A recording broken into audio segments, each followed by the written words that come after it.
Vidarbha hockey association द्वारा विशाल Mohan Kumar Bhagat memorial hockey tournament का आयोजन 13 से 19 फरवरी के बीच किया गया, जिसका उद्घाटन एनवीसीसी के पूर्व अध्यक्ष बीसी भारतीया के हाथों किया गया। इस टूर्नामेंट का फाइनल 19 जनवरी को होगा।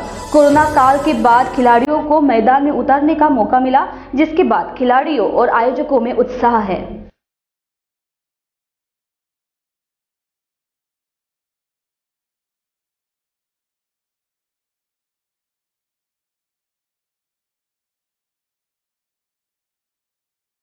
एक्चुअली हमारे पास में लॉकडाउन के बाद में सीनियर टूर्नामेंट देने का मकसद ये था कि अभी स्कूल कॉलेज बंद है, तो हमने सीनियर टीम को बुलाया और 16 टीम आ रही है, बस 16 में से हमारा एक लिमिटेशन है क्योंकि हमारे को क्या है रेगुलर टूर्नामेंट करने हैं, तो हमने 10 टीम ली है। तो ये आज जैसे उद्घाटन हुआ है तो 19 तारीख को एक फाइनल होगा विशाल मेमोरियल हॉकी टूर्नामेंट, उसके बाद में दादा मित्रा का टूर्नामेंट होगा, उसके बाद में गणेश सिरिया मेमोरियल होगा, फिर उसके बाद में हिरनवार मेमोरियल होगा, फिर उसके बाद में हमारे लेडीज़ की टूर्नामेंट है और साथों साथ हमारा फूलसुंगे मेमोरियल, ऐसे करके हमारे 7-8 टूर्नामेंट रेगुलर रहेंगे।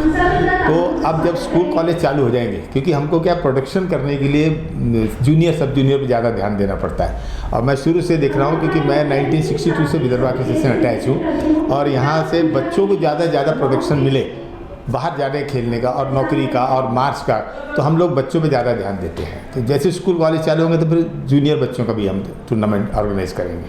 सर, आपने अपने भाषण में कहा है कि विदर्भ हॉकी एसोसिएशन को बंद करने की भी साजिश या कोशिश चल रही थी, क्या इस बारे में आप बताओगे? क्या पूरा एक्चुअली क्या है कि विदर्भ हॉकी एसोसिएशन का अस्तित्व 1945 का है, उसके बाद में आज तक सब टीमें खेली हैं, मगर अंदरूनी क्या है कि इंटरेस्टेड नॉन इंटरेस्टेड लोगों का जो है, क्योंकि पहले मैं भी सेक्रेटरी था और सुरेश शर्मा जी मेरे साथ में प्रेसिडेंट थे कोई समय में 81 to 85 तक। मगर उसके बाद में क्या हो गया कि खींचातानी बहुत है, यहाँ लेग पुलिंग बहुत है, तो लेग पुल करके गिराना है, हाथ ऐसे खींच के उठाना नहीं है। तो इनका क्या है कि सर्टिफिकेट बेचना, अपने दोस्तों के बच्चों को सिलेक्ट करना, वहाँ से इंटरेस्ट अपना पैदा होता है। तो मेरा है कि मैं एक डिसिप्लिन आदमी हूँ, मिलिट्री टाइप। उसके बाद में क्या है कि मेरे साथ इनकी नहीं चली, फिर इनका मैंने जो इलेक्शन जो करवाता था छोड़ दिया अपने आप को, फिर पार्टियां आती थी जीती होती। तो पिछले बार 2017 में जब इलेक्शन हुआ, भरतिया जी इलेक्ट हुए, जो इलेक्शंस के मुताबिक 1 साल में होता है हमारा इलेक्शन, और गवाई साहब इसके सेक्रेटरी बने, मगर उनकी कमेटी में आपस में पटा नहीं, उस वक्त मैं मेंबर नहीं था। तो इनके झगड़े हुए तो टीमें नहीं गई, नुकसान हुआ, तो हाई कोर्ट में मैटर चला गया। हाई कोर्ट में जाने के बाद में हाई कोर्ट ने डिसीजन लिया कि आप अपने 10-15 आदमी के नाम दीजिए जो हॉकी चला सकते हैं। तो सबने नाम दिया, उसमें मैं क्योंकि छत्रपति अवार्डी हूँ, ओलंपिक एशियाड गया हूँ और 1962 से एक ऑर्गेनाइजर हूँ, इंटरनेशनल लेवल भी मैंने ऑर्गेनाइज किया।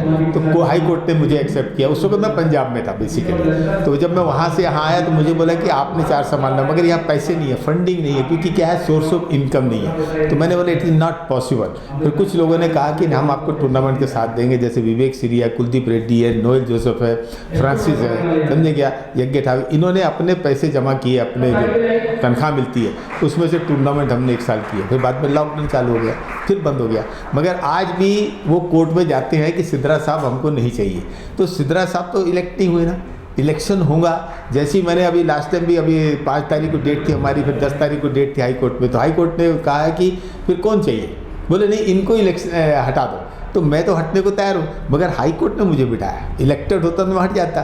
तो मुझे क्या है करना है कि जैसे ही ये इलेक्शन ख़त्म होते हैं, अपना झगड़े ख़त्म होते हैं दोनों बॉडियों के, तो मैं क्या करूँगा कि दिल्ली से परमिशन लाऊंगा और हाई कोर्ट को रिक्वेस्ट करूँगा कि अब इनका इलेक्शन करा लिया जाए, और इलेक्शन हो जाएंगे तो नई बॉडी आएंगी। सर, ये हॉकी एसोसिएशन के अंदरूनी झगड़ों से जो खिलाड़ी है उनको दिक्कत हो रही है, उनको स्ट्रगल करना पड़ रहा है, उनका यानी जीवन जो है ना बर्बाद हो रहा है, जिसको फ्यूचर है ना ख़राब हो रहा है। उसका रीज़न क्या है कि बच्चे खेलेंगे नहीं तो सेहत बनेगी नहीं, और बच्चे जब अच्छे वातावरण में रहेंगे, डिसिप्लिन में, तो अच्छा सीखेंगे, और उसके बाद में उनको ग्रेस मार्क्स मिलते हैं नेशनल खेलने के, और नौकरियां मिलती है, वो नहीं मिल रही ना बच्चों को। अब नेशनल पार्टिसिपेशन करने को तैयार है, मगर खर्चे भी बहुत हो गए हैं। तो ये प्रॉब्लम क्या है कि जो नुकसान हो रहा है एडमिनिस्ट्रेटर का नहीं हो रहा, क्योंकि हम तो चेयर पर बैठे हैं, नुकसान हो रहा है बच्चों का, इनका फ्यूचर बने, ये मेरी इच्छा है। देखिए, कोरोना के कारण वैसे तो कई लोगों का नुकसान हुआ है, मगर सबसे बड़ा नुकसान हमारे खिलाड़ियों का हुआ है। इन लोगों को रेगुलर प्रैक्टिस की ज़रूरत होती है, रेगुलर टूर्नामेंट्स की ज़रूरत होती है, और ऐसी परिस्थिति में इनको बांध के रखना, न ये प्रैक्टिस कर सके, न टूर्नामेंट हुआ, और इससे बहुत बड़ा नुकसान हुआ।